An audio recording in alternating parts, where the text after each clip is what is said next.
Hi, hello mga kamotion. Good day po.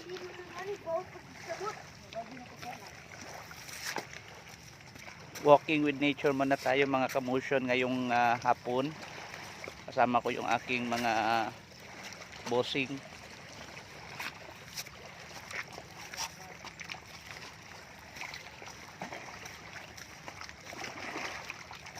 Kasi walking muna.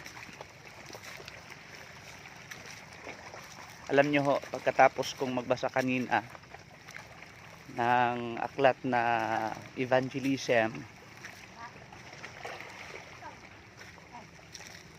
my attention was caught into page 72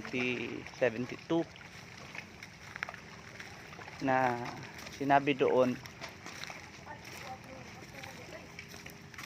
yung mga pamamaraan ng ating Panginoon sa kanyang pagsermon, sa kanyang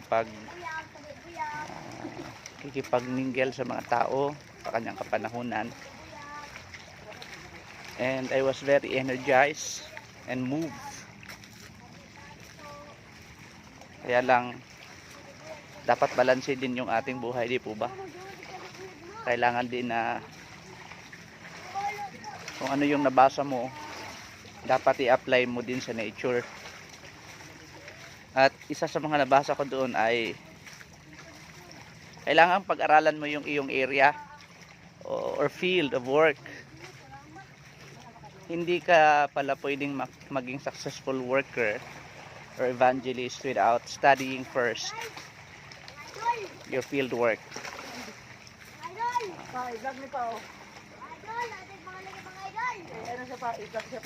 Tinan mo. Yan. Kaya let's pray together for hastening the Lord's return. God bless you and have a good day.